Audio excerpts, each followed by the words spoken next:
You ask Tiger to solve. This deals with linear equations with one unknown.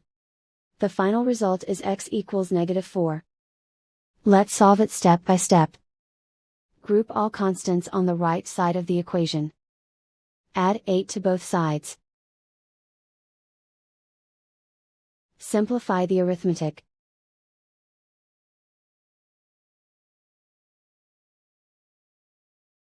Isolate the x. Multiply both sides by 4.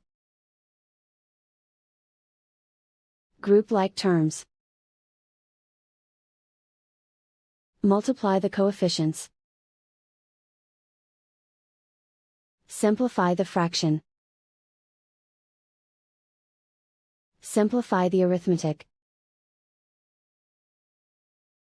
And so the final result is x equals -4.